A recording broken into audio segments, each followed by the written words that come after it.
now is the best time to be an author, and it's also most confusing. And we kind of mentioned that in the intro, but why do you think that this is true? Well, let me tell you the moment of inspiration actually for this, and doing that, I may answer that question. So a few years ago, quite a few years ago, I was actually on a panel at a writers conference, and just like we're going to do here after we're done with what I'm going to say, we're going to open it up maybe to some questions. They opened it up to questions, and this one woman walked up to the microphone, and she didn't even ask a question. She just was in an exasperated tone said, "What am I missing?"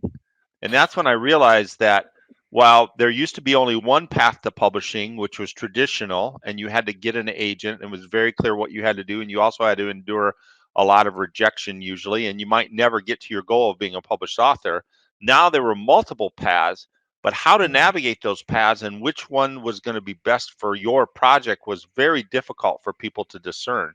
So the next Right. opportunity I had to speak, I actually, the very things we're going to talk about, I started to say, well, I think there's four paths and identify these paths. And over the years, it's just been very helpful to help people understand first what their choices are, and then Mm. second of all, to equip them as to what would be the best choice for their project. And the key thing in that is, number one, there isn't the one right answer for everyone. One of Mm. the things that I do is sometimes I'll be on panels and people will have a specific idea that they think the only way to publish is to do this or to only do Mm. this.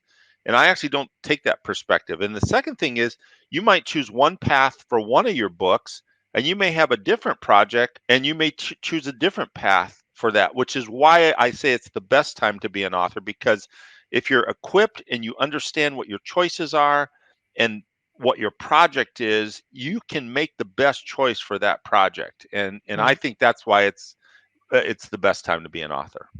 Absolutely. Absolutely. It's great because there is so much available out there, but the more we know, the less we know is kind of how it goes. So it's Yeah. really good to break it down. And of course, the first time through, it's always a big, big way, but it can get easier, and it gets easier and easier. So most of our writers are very prolific. We have them coming back again and again. So I hope that this will get them on the path of confidence and understanding and knowledge there.